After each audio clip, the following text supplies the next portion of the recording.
নমস্কার বন্ধুরা, তোমাদের সাথে আজকে নববর্ষ স্পেশাল লাঞ্চ থালি শেয়ার করছি। প্রথমে কিছুটা স্যালাড নিয়ে নিয়েছি, পেঁয়াজ, টমেটো, শসা আর লঙ্কা। এবার যেহেতু তিতো ভাজা দিয়ে শুরু করতে হয়, তো প্রথমে উচ্ছে ভাজা রেখেছি, তারপর আলু ভাজা, কুমড়ো ভাজা আর কিছুটা পরিমাণ লাল শাক ভাজা নিয়ে নিলাম। আর এইগুলোর সাথে খাওয়ার জন্য নিয়েছিলাম টক ডাল, কিন্তু সেটা লাস্টে অ্যাড করে দিয়েছি, এখানে দেখাতে ভুলে গেছি।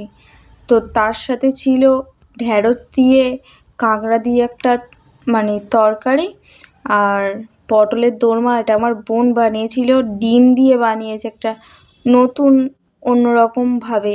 তো তোমরা যদি রেসিপিটা চাও তো আমার কাছে কমেন্ট করবে, আমি দিয়ে দেবো, ঠিক আছে? তো তার সাথে ছিল পাবদা মাছ মা রান্না করেছিল সর্ষে, পোস্ত, কাজু বাদাম দিয়ে। আর তার সাথে ছিল বড় বড় আলু দিয়ে লাল লাল করে মাটনের ঝোল।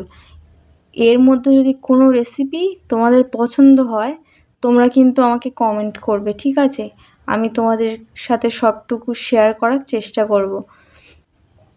আর লাস্ট পাতে খাওয়ার জন্য একটা শোনপাপড়ি নিয়ে নিয়েছি। যদিও আমার মিষ্টিটা খুব একটা পছন্দ নয়, তবুও বাঙালির নববর্ষ বলে কথা, মিষ্টিমুখ ছাড়া একটা অসম্পূর্ণ। তোমরা আজকে কি কি দিয়ে খেলে আমাকে একটু কমেন্ট করে জানিও। আর সবাই ভালো থেকো, সুস্থ থেকো। ছোটদেরকে আমার অনেক ভালোবাসা রইল, বড়দেরকে প্রণাম। আর যারা আমার সমবয়সী আছো তাদের সবাইকে আমি আমার ভালোবাসা জানাই।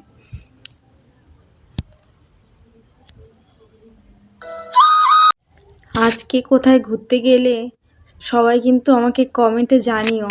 আমার যদিও কোথাও ঘুরতে যাওয়া হয়নি, এমনিতেই যা গরম পড়েছে আজকে, খেয়ে দেয়ে শরীর আইঢাই করছে।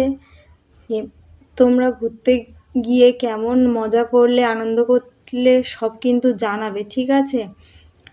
আমি এমনিতেই সেরকম একটা ঘুরতে যেতে পছন্দ করি না, তাই আমার যাওয়া হয়নি। আর আমার লাঞ্চের থালাটা কেমন লাগলো এটা কিন্তু জানাতে ভুলো না। তাহলে চলো আজকে আসি, দেখা হবে কাল। Good bye.